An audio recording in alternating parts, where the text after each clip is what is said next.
I think we're on different levels on how we are using the GBD collaborating network. For instance, in Norway, we have been part of that for many years, and it's been GBD results has been heavily used in our policy documents, etc. The other Nordic countries, they are more participating on an academic level, research level, but we have this very nice Nordic group who collaborates both on using the GBD results but also using Nordic data with GBD methods.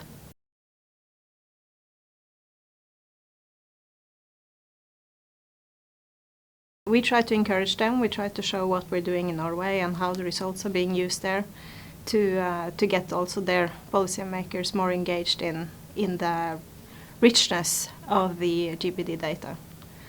And of course, like being in Nordic region, we like to compare our countries with each other and compare our successes. So that's also, I think, a motivation for using the GBD results.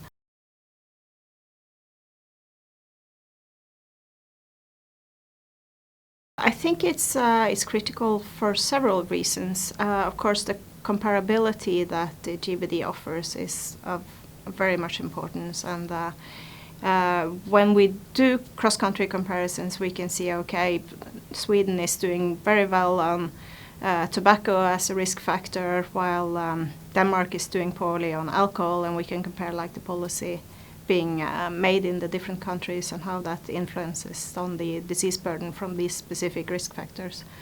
So I think that is one of the main advantages with the GBD.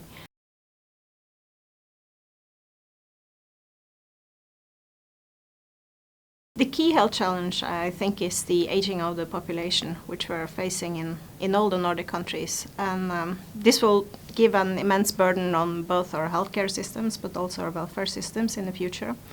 So in that regard, the forecasting results from GBD is very, very useful for us to plan for how to scale up the health services and the welfare services.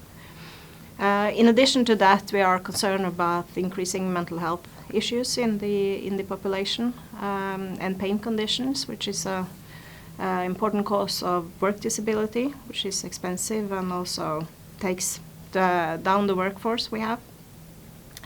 And we also face the same challenges as many other high-income countries, with cardiovascular diseases and cancers being large causes of disease burden.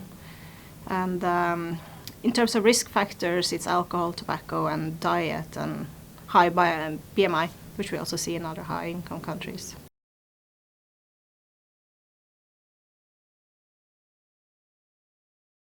We provide our government with results from the GBD project, and it's heavily used in many policy documents and plans and reports.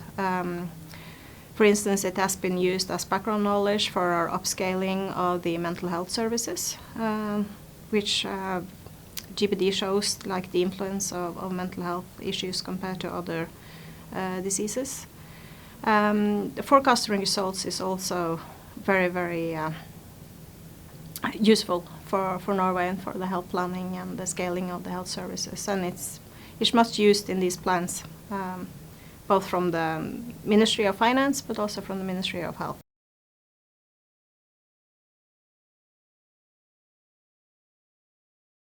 I would like to say that our health data is very good, and I think having Nordic updated health data into the project is very helpful also for the global estimates.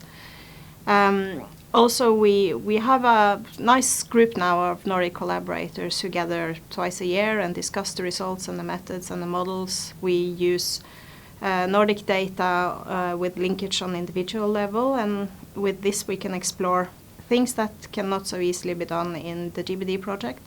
For instance, disease burden by educational level. And I think that can contribute to also the broader understanding of the distribution of disease burden in the population.